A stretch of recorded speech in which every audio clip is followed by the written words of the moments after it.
चलिएगा फाइनली मेरे प्यारे बच्चों, आज के वीडियो आप तमाम बच्चे के लिए काफी ज्यादा खास होने वाला है। अगर आपका भी बाबू मेन सब्जेक्ट बायोलॉजी है या साइड से भी बायोलॉजी रखे हैं तो आज का ये क्लास बहुत ज्यादा खास है, क्योंकि इस वीडियो में बाबू बायोलॉजी का चैप्टर नंबर 1 से लेकर के हम यहाँ पर 16 तक जितना भी मोस्ट VVI क्वेश्चन है बाबू सब आपका इस वीडियो में बताएंगे। और टोटल क्वेश्चन आपका 35 से लेकर 42 के बीच हो सकता है। ठीक है, तो जरूर आपसे मेरा रिक्वेस्ट है कि जरूर ये वीडियो देखे जाएगा। और देखिए इंटरमीडिएट एग्जामिनेशन 2027 का क्वेश्चन पेपर आपके सामने है, बायोलॉजी जीव विज्ञान, कोई दिक्कत वाली बात नहीं है। ठीक है, और देखिए बाबू एग्जाम हॉल में अगर देखा जाए तो 1 से लेकर के 70 तक क्वेश्चन रहेगा, जिसमें से किन्हीं 35 का ही उत्तर देना और सभी क्वेश्चन मॉडल पेपर पर आधारित होने वाला है। तो आइए जरा शुरू करते हैं बिना समय को गंवाए हुए। पहला नंबर क्वेश्चन आपके स्क्रीन पे, ध्यान से कि क्वेश्चन आप सभी बच्चे को पढ़ना है। आइए जरा, तो पहला नंबर क्वेश्चन देखिए, कहता है मानव में निषेचन आपका होता है। अब देखिए fertilisation take place in human, मतलब देखा जाए बाबू मानव का बात किया जा रहा है,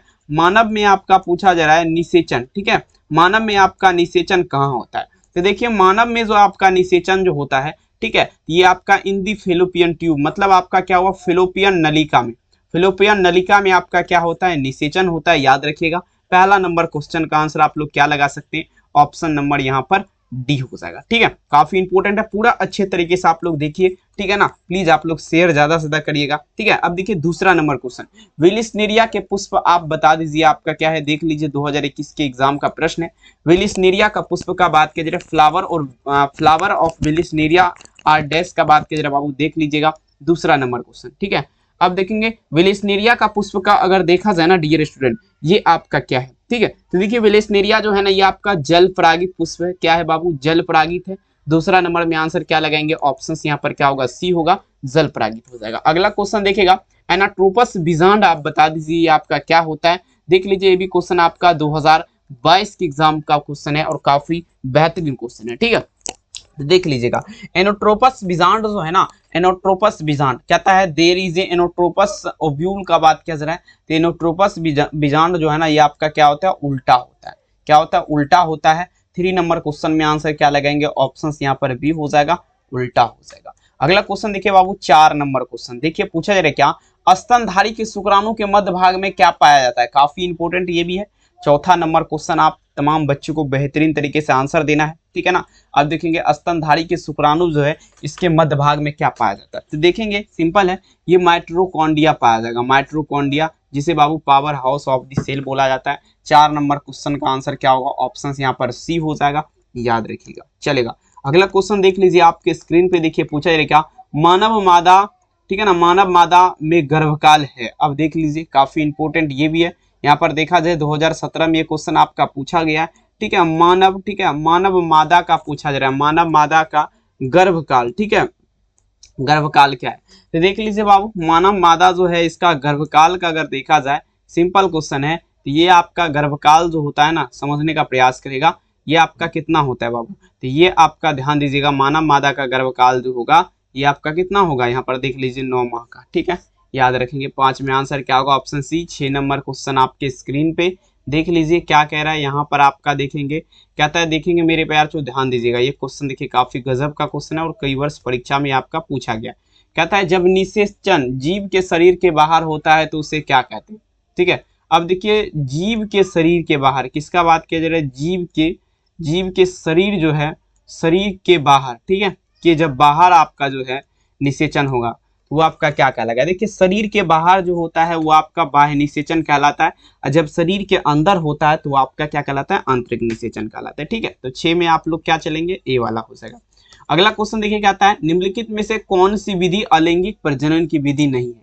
अब देखेंगे मेरे प्यार छो, अलैंगिक प्रजनन मतलब एसेक्सुअल रिप्रोडक्शन का बात किया जा रहा है, समझने का प्रयास करेंगे। अब देखिए अलैंगिक प्रजनन की विधि जो है ना ये आपका नहीं है, ये आपका बौना हो जाएगा।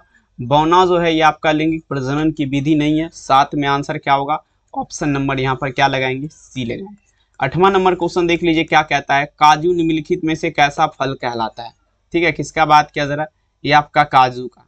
काजू जो है ध्यान दीजिएगा ये आपका कैसा फल कहलाएगा। ठीक है, काजू कैसा फल कहलाता है। ठीक है, तो ये देखिए काजू का जब भी बात होगा बाबू, ये आपका क्या नट फल कहलाता है। कौन सा फल कहलाएगा? नट फल कहलाएगा। देख लीजिए काफी इंपॉर्टेंट है ये सब, ज्यादा से ज्यादा आप तमाम बच्चे देखेंगे, याद करिए क्योंकि यही सब क्वेश्चन आपके परीक्षा में पूछा जाता है। आइए देखिएगा जेम्यूल निर्माण किसमें होता है मेरे प्यार। तो जेम्यूल निर्माण का अगर देखा जाए ये आपका किसमें होता है, ठीक है। तो देख लीजिए 9 नंबर क्वेश्चन क्या कहता है, जेम्यूल निर्माण जो है ना बाबू, ये आपका किसमें होगा? ये आपका स्पंज में होता है। किसमें होता है? जेम्यूल निर्माण की प्रतिक्रिया आपका किसमें होता है? स्पंज में होता है, याद रखिएगा। अब देखिए कहता है निम्नलिखित में से किसमें आपका ध्यान दीजिएगा बाह्य निषेचन होता है। बाह्य मतलब क्या हुआ? बाहर से, ठीक है। अब देखिए बाह्य निषेचन का बात किया जा रहा है, बाहर से निषेचन आपका ध्यान दीजिएगा किसमें होता है? 10 नंबर क्वेश्चन, ठीक है। तो देखेंगे बाह्य निषेचन का अगर देखा जाए तो बाह्य निषेचन जो है ना ये आपका किसमें होता है? ये आपका मेढक में होता है। मेढक में होता है। किसमें हो जाएगा? मेढक में हो जाएगा। 10 नंबर में आंसर क्या चलेंगे? ऑप्शन नंबर यहाँ पर ए हो जाएगा, मेढक में। अगला क्वेश्चन देखिएगा 11 नंबर क्वेश्चन कहता है इष्ट में प्रजनन मुख्यतः किसके माध्यम से होता है। अब देखिए इष्ट का बात किया जा रहा है, ठीक है। किसका? इष्ट का। इष्ट में पूछा जा रहा है, इष्ट में प्रजनन का बात किया जा रहा है, ठीक है ना। इष्ट में प्रजनन पूछा जा रहा है किसके माध्यम से होता है, ठीक है। 11 number question reproduction in east mainly देखेंगे, ध्यान देगा मेरे प्यार छो, यहाँ पर देखेंगे थ्राउ वाट का बात किया जा रहा है। मतलब देखिए ईस्ट का जब भी बात होगा इसमें प्रजनन जो है ना किसके माध्यम से? ब्लडिंग मतलब आपका मुकुलन, ठीक है। मुकुलन के माध्यम से, ठीक है। मुकुलन के माध्यम से होता है, याद रखेंगे। 11 नंबर में आंसर क्या होगा? ऑप्शन यहाँ पर ए हो जाएगा, भूलिएगा नहीं। अब देखिए कहता है युग्मक समानता किस प्रकार के होते हैं। अब देखिए युग्मक का बात किया जा रहा है, ये आपका किस प्रकार के होते हैं, ठीक है। तो देख लीजिए युग्मक का अगर देखा जाए बाबू, ये आपका जो है ना एक गुणक मतलब हेप्लॉइड होते हैं। क्या होते हैं? हेप्लॉइड होते हैं। 12 में आंसर क्या होगा? ऑप्शन नंबर यहाँ पर ए हो जाएगा, याद रखिएगा। अगला क्वेश्चन देख लीजिए क्या कहता है 124 शुक्राणु के निर्माण में कितने अर्धसूत्री विभाजन की आवश्यकता होती है। अब देखिएगा कितना है बाबू? 101 मिनट ध्यान दीजिएगा 124 है ना, 124 शुक्राणु है। 124 शुक्राणु के निर्माण में कितने अर्धसूत्री विभाजन की आवश्यकता होगी? तो यहाँ पर 31 हो जाएगा, मतलब 31 जो है ना 31 अर्धसूत्री विभाजन का आवश्यकता होगा। कितना? 124 शुक्राणु के निर्माण में, याद रखेंगे बी। अगला क्वेश्चन देख लीजिएगा क्या कह रहा है, ध्यान दीजिएगा केंचुआ प्राणी है। अब देखिए केंचुआ प्राणी है, ठीक है। केंचुआ का बात किया जा रहा है। केंचुआ देखिए मेरे प्यार छो जो बरसात के मौसम में आपका निकलता है, ठीक है। वही पूछा जा रहा है आपका किस प्रकार का प्राणी है। तो केंचुआ जो है ना ये आपका बाबू, ठीक है, द्विलिंगी प्राणी है। द्विलिंगी, ठीक है, द्विलिंगी प्राणी है, याद रखेंगे। द्विलिंगी मतलब होता है जिसमें नर प्लस मादा, जिसमें नर प्लस मादा दोनों अलग अलग होता है, सॉरी एक ही में होता है, उसे द्विलिंगी कहते हैं, समझ रहे ना। तो आंसर क्या होगा? Option B. अब देखिए कहता है इनमें से कौन सा, ठीक है, अगुणित है, ठीक है। अगुणित का बात किया जा रहा है, ठीक है। अब देखेंगे हेप्लॉइड जिसे बोला जाता है, ठीक है। अगुणित मतलब आपका क्या हुआ? हेप्लॉइड, ठीक है। हेप्लॉइड जो आपका है ये आपका पराग, पराग यानी कि पोलन, ठीक है। ये आपका क्या है? ये अगुणित होता है। 15 नंबर में आंसर क्या चलेंगे? ऑप्शन यहाँ पर क्या हो जाएगा? सी हो जाएगा। अगला क्वेश्चन देख लीजिएगा 16 नंबर क्वेश्चन आपके स्क्रीन पे देखिए। प्रश्न क्या कहता है इनमें से बंगाल का आतंक बता दीजिएगा, कहा गया है। बंगाल का आतंक, हाँ बंगाल का आतंक किसे कहा गया है? तमाम बच्चे लगाने का प्रयास करेंगे। बंगाल का आतंक जो है ये आपका किसको कहा गया है? तो ये आपका जलकुंभी, जलकुंभी को जो है आपका बंगाल का आतंक कहा गया है, याद रखेंगे। 16 नंबर में क्या लगाएंगे? ऑप्शन नंबर यहाँ पर देख सकते हैं बी हो जाएगा। 17 नंबर क्वेश्चन देख लीजिए आपको मेलोनी, ठीक है। चलेंगे देख लीजिएगा क्या था यहाँ पर, देख लीजिएगा इनमें से कौन ठहरे हुए पानी में उगकर ऑक्सीजन खींच लेता है, ठीक है। अब देखेंगे ठहरे हुए पानी में जो है ना उगकर जो ऑक्सीजन खींच लेता है, ठीक है ना। तो देख लीजिए बाबू ठहरे हुए पानी में, तो ये आपका जलकुंभी हो जाएगा, ठीक है। जलकुंभी हो जाएगा, जलकुंभी हो जाएगा। ये ठहरे हुए पानी में जो है ना उगकर ऑक्सीजन खींच लेता है, याद रखिएगा। अगला देखिएगा कहता है जब नर और मादा गीमित युग का युग्मन होता है तो ये आपका क्या कहलाता है, ठीक है। अब देखिए जब नर और मादा, ठीक है, तो ये आपका देखेंगे मेरे प्यार छो अलैंगिक जनन मतलब ये सेक्सुअल रिप्रोडक्शन कहलाएगा। नर और मादा जब दोनों एक साथ मिलता है तो ये आपका अलैंगिक जनन कहलाता है, लैंगिक नहीं कहलाएगा, ठीक है। चलिएगा अगला क्वेश्चन देखते हैं क्या कहता है। मध चक्र पाई जाती है, देख लीजिएगा मध चक्र का बात किया जा रहा है। मध चक्र आपका पाई जाती है। तो देख लीजिए बाबू, मध चक्र जो आपका पाई जाएगी, सबसे पहला नंबर यहाँ पर अगर देखा जाए तो मध चक्र जो है ना आपका गाय में होता है, दूसरा आपका भेड़ में होता है, तीसरा आपका कुत्ता में होता है। ठीक है, सभी उत्तर हो जाएगा यहाँ पर, देख लीजिए डी वाला हो जाएगा। ठीक है, अब देखिए 20 नंबर क्वेश्चन देख लीजिए, कहता उच्च श्रेणी के पौधे में निषेचन आपका होता है। कमेंट सेक्शन में जवाब दीजिएगा, उच्च श्रेणी का प्लांट जो है बाबू उसमें निषेचन आपका कहाँ होता है। 20 नंबर क्वेश्चन देखिए, उच्च श्रेणी के पौधे में जो है ना ये आपका क्या होता है, आंतरिक निषेचन होता है। आंतरिक निषेचन इंटरनल होता है, यहाँ पर देख सकते हैं 20 में आंसर क्या चलेंगे, ऑप्शन यहाँ पर बी हो जाएगा, आंतरिक निषेचन। एक ही दिखेगा शकलकंद का उदाहरण है, शकलकंद। अब देखिए एग्जाम्पल ऑफ देखेंगे बबल इसका बात किया जा रहा है, देखेंगे शकलकंद जो है बाबू इसका एग्जाम्पल पूछा जा रहा है आपका क्या है, तो देखेंगे शकलकंद का उदाहरण जो है ना ये आपका प्याज हो जाएगा, ओनियन। ठीक है, ओनियन। ठीक है, देख लीजिए ऑप्शंस क्या लगाएंगे यहाँ पर, सी हो जाएगा प्याज। अगला क्वेश्चन कहता है स्तनधारियों में निषेचन कहाँ होता है, कमेंट में जवाब दीजिएगा। कहता है where is a fertilisation take place in, ध्यान दीजिएगा मेन देखेंगे। ठीक है ना, मेमिडियल्स का बात किया जा रहा है, मतलब देखिए स्तनधारी जो है इसमें निषेचन आपका कहाँ होता है, ये बाबू फिलोपियन ट्यूब मतलब फिलोपियन नलिका में होता है। 22 में आंसर क्या होगा, डी हो जाएगा। 23 नंबर देख लीजिए क्या कहता है, प्राकृतिक अनिषेक पाया जाता है। प्राकृतिक अनिषेक जो है ये आपका पाया जाता है किसमें, देखिए बाबू प्राकृतिक अनिषेक जो है ना ये आपका किसमें, मधुमक्खी में पाया जाएगा। किसमें, मधुमक्खी, कोक्खो संयोग होता है, मधुमक्खी में पाया जाता है, याद रखिएगा। अगला क्वेश्चन देखिए, द्विनिषेचन का परिणाम आपका होता है मेरे प्यार बच्चों, कहता है the result of double fertilisation, बता दीजिएगा। मतलब देखिए द्विनिषेचन का बात किया जा रहा है, द्विनिषेचन का क्या परिणाम है। ठीक है, तो देखिए बाबू द्विनिषेचन का सिंपल परिणाम है भ्रूणपोष, एंडोस्पर्म। ठीक है, देख लीजिएगा 24 नंबर क्वेश्चन का आंसर क्या होगा, ऑप्शन यहाँ पर सी हो जाएगा। याद आप लोग को रख लेना है, काफी इंपोर्टेंट है, सीधे परीक्षा के लिए संभावित है। अगला देखिए क्वेश्चन, देखिए क्या कहता है, बीजाणुओं के द्वारा जनन करने वाले पौधे जैसे, ठीक है ना, मांस फर्न समानता किस समूह में रखे जाते हैं। अब देखेंगे बीजाणु के माध्यम से जो आपका पौधा जनन करता है उससे जो है ना स्पोरोपोलिलीन में रखा जाता है। ठीक है, लेकिन यहाँ पर वो विकल्प नहीं है तो क्रिप्टोगेम्स लगाएंगे। ठीक है, 25 में आंसर क्या होगा, सी। अगला देखिएगा 26 नंबर क्वेश्चन, कहता है ये परिवर्तन जो लार्वा को वे में परिवर्तित करता है वो आपका क्या कहलाता है। किसका बात किया जा रहा है, लार्वा का। ठीक है, लार्वा को किसमें, वे में परिवर्तित करता है, ये आपका बता दीजिए क्या कहलाता है। तो देखेंगे लार्वा को जो वे में परिवर्तित करता है ये आपका कायांतर। ठीक है ना, कायांतर की प्रतिक्रिया कहलाएगा, कायांतर की प्रतिक्रिया यहाँ पर देख सकते हैं 26 नंबर में क्या होगा, सी हो जाएगा, याद रखिएगा। 27 नंबर देख लीजिएगा क्या कह रहा है, यहाँ पर समझिएगा। कहता है भ्रूणपोष में कितने क्रोमोसोम होते हैं। 2 क्वेश्चन है यहाँ पे लेकिन दोनों सेम ही है। ठीक है, एग्जाम में कोई एक ही रहेगा। ठीक है, क्या लिखा गया सबसे पहले ये समझिएगा, यहाँ से लेकर यहाँ तक, इधर ये क्वेश्चन हो गया, इधर ये क्वेश्चन हो गया। ठीक है, भ्रूणपोष में कितने क्रोमोसोम होते हैं, या तो ये रहेगा या नहीं तो रहेगा आवृत बीजी के भ्रूणपोष में गुणसूत्र की संख्या क्या होती है। ठीक है, तो देखेंगे इसमें कितना होता है, आवृत बीजी में अगर देखा जाए ना बाबू तो ये आपका 3n होता है, 3n हो जाएगा। 27 में आंसर क्या होगा, सी।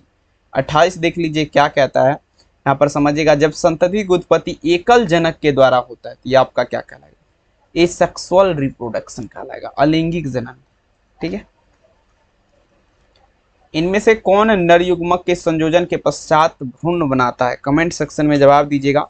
नर युग्मक के संयोजन के पश्चात तो भ्रूण बनाता है। देखिए नर युग्मक का जब भी बात होगा, नर युग्मक के संयोजन के पश्चात भ्रूण जो बनाएगा ना ये आपका द्वितीयक केंद्र बनाता है, सेकेंडरी न्यूक्लियस। ठीक है, तो यहाँ पर आप लोग देख सकते हैं डी वाला आंसर।